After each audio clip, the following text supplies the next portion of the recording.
Hey guys, welcome back to your channel FW technical. दोस्तों, जब से BSE का नया रूल आया है तब से स्मॉल कैप और मिड कैप में भारी गिरावट देखने को मिल रही है।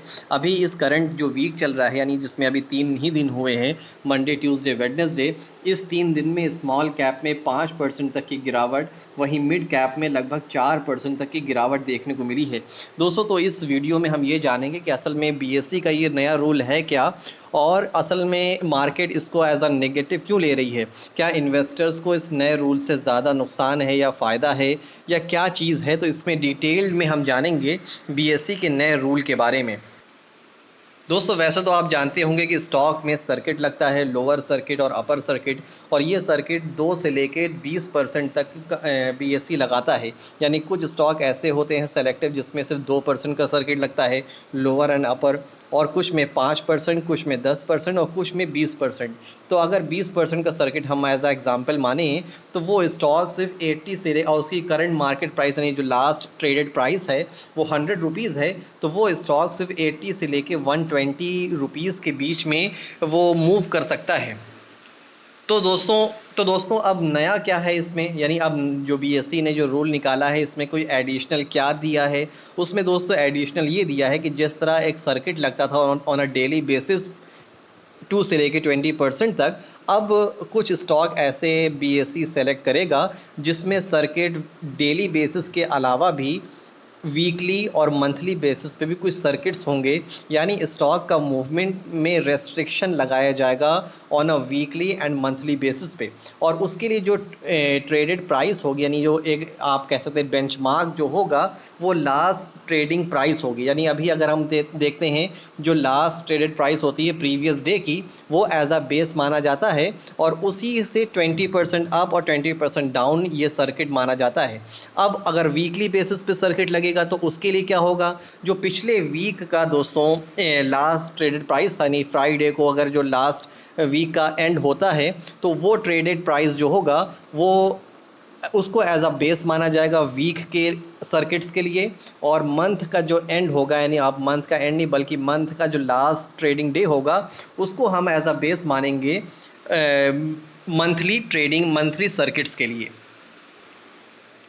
अब दोस्तों नया रूल तो मालूम हो गया कि नया रूल क्या होगा, कि मंथली और वीकली बेसिस पे सर्किट्स लगेंगे।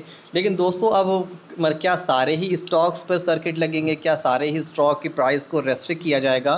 तो दोस्तों उसका जवाब है नहीं, क्योंकि सारे स्टॉक्स पे नहीं होगा। सिर्फ वो स्टॉक्स होंगे जो कि स्पेसिफिकली यानी ख़ास तौर पर BSE पर ही लिस्टेड हैं, और इसके अलावा कहीं और लिस्टेड नहीं हैं। और BSE में इस वक्त अराउंड 4700 स्टॉक्स लिस्टेड हैं, जिसमें से अराउंड 3900 पर ही ट्रेडिंग होती है। अब दोस्तों ये स्टॉक का सिलेक्शन क्राइटेरिया क्या होगा, तो BSE ने उसको भी क्लैरिफाई कर दिया। तो वो स्टॉक्स होंगे जो कि X, XT, Z, ZP, ZY and Y group से बिलोंग करते हैं। ये पहला क्राइटेरिया हो गया। अब ये होता क्या है दोस्तों X और Z क्राइटेरिया, तो इसके लिए मैंने एक सेपरेट वीडियो बना लिया है, तो आप उस पर ऊपर जो आई बटन है उस पर क्लिक कर सकते हैं, या नीचे डिस्क्रिप्शन में लिंक होगा, आप उसको देख सकते हैं। तो आपको वहाँ पे स्टॉक्स की कैटेगरी क्या क्या होती है और कैसे डिसाइड होती है वो आप जान सकते हैं। दोस्तों ये तो पहला क्राइटेरिया होगा कि जो stocks X, XT, Z, ZP, ZY और Y ग्रुप के बिलोंग होंगे, सिर्फ वही स्टॉक्स इसमें आएंगे, इस रेस्ट्रिक्शंस में आएंगे। उसके बाद दूसरा जो क्राइटेरिया है क्या, उसका स्मॉल कैप, यानी जो मार्केट कैप कह सकते हैं आप, जिसका 1000 करोड़ से कम का, यानी आप कह सकते हैं स्मॉल कैप और मिड और माइक्रो कैप कंपनी इसमें आ जाएगी। दूसरा क्राइटेरिया ये हो गया। और तीसरा क्राइटेरिया ये हो गया कि उसकी स्टॉक की प्राइस 10 रुपये और उससे ज़्यादा होगी। तो ये 3 क्राइटेरिया बनाया है जो स्टॉक सिलेक्शन के लिए, जिसमें पहला X, XT और Z, ZP, ZY, Y group. दूसरा है 1000 मार्केट कैप्स, उसकी 1000 करोड़ से मार्केट कैप उसकी कम होनी चाहिए। और तीसरा स्टॉक का प्राइस 10 रुपये या उससे ज़्यादा होना चाहिए। अब दोस्तों कौन से स्टॉक पर मूवमेंट लगेगा, ये भी बहुत इंपॉर्टेंट चीज़ है। दोस्तों उन स्टॉक्स पर मूवमेंट लगाया जाएगा, रेस्ट्रिक्शंस लगाया जाएगा जो पिछले 6 महीने में 6 गुना हो चुके हैं, 6 गुना से ज़्यादा रिटर्न दे दिए हैं। यानी अगर आप 100 रुपीज़ आप एज आ एग्ज़ाम्पल के तौर पे ले लें, तो पिछले 6 महीने में जो स्टॉक 100 रुपये से 600 रुपये तक या उससे ऊपर भाग गया होगा, उस पे लगाया जाएगा रेस्ट्रिक्शन। अगर वो नहीं तो पिछले 1 साल में 12 गुना भाग जाना चाहिए। यानी 12 गुना रिटर्न हो जाना चाहिए। यानी 100 रुपये का शेयर अगर 1200 रुपये का हो गया होगा पिछले 1 साल में, तो उस स्टॉक पर रेस्ट्रिक्शन लगा होगा और लगेगा, सॉरी। और पिछले 2 साल में 20% और 3 साल में 30 टाइम्स, सॉरी, पिछले 2 साल में 20 टाइम्स और पिछले 3 साल में 30 टाइम्स का जिसमें मूवमेंट होगा उस स्टॉक में रेस्ट्रिक्शन लगेगा। यानी दोस्तों, अब मैं आपको दोबारा क्लैरिफाई कर दूं, 6 महीने में 6 टाइम्स, 12 महीने में यानी 1 साल में आप कह सकते हैं 12 टाइम्स एंड मोर, पिछले 2 साल में यानी 24 महीना में 20 टाइम्स एंड मोर, और पिछले 3 साल में यानी 36 महीने में 30 टाइम्स एंड मोर जो स्टॉक रिटर्न दे चुका है, सिर्फ उन स्टॉक्स में ये रेस्ट्रिक्शन लगाया जाएगा।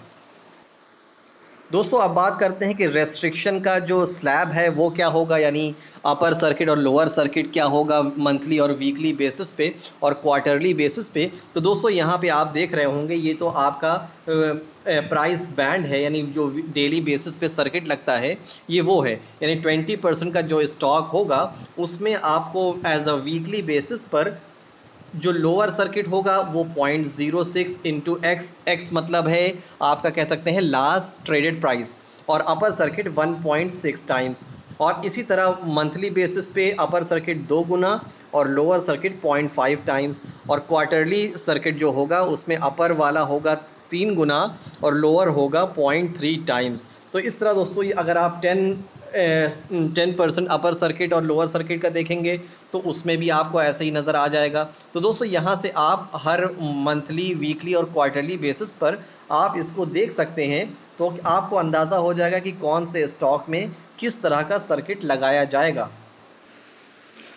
अब दोस्तों, सबसे इम्पॉर्टेंट सवाल ये है कि कौन कौन से ऐसे स्टॉक होंगे जो इसकी चपेट में आएंगे, जो इससे अफेक्टेड होंगे। दोस्तों, अभी इसकी लिस्ट साफ़ तो नहीं हुई है, लेकिन फिर भी एनालिस्ट ने एक हल्का सा आप कह सकते हैं अंदाज़ा लगाया है। तो यहाँ पे वो सारे स्टॉक्स हैं जो आपको इससे अफेक्टेड नज़र आ सकते हैं। दोस्तों, आप वीडियो पॉज करके यहाँ पे आप देख लीजिए कि कौन कौन से ऐसे स्टॉक हैं जो आपके पोर्टफोलियो में है। दोस्तों, 2 लिस्ट है, एक तो ये है पहली लिस्ट जो मैं आपके साथ अभी शेयर कर रहा हूँ, दूसरा आप ये वाला भी इसको भी पॉज करके देख सकते हैं। तो ये वो कंपनीज़ है जो एनालिस्ट ने भी एक्सपेक्ट किया है।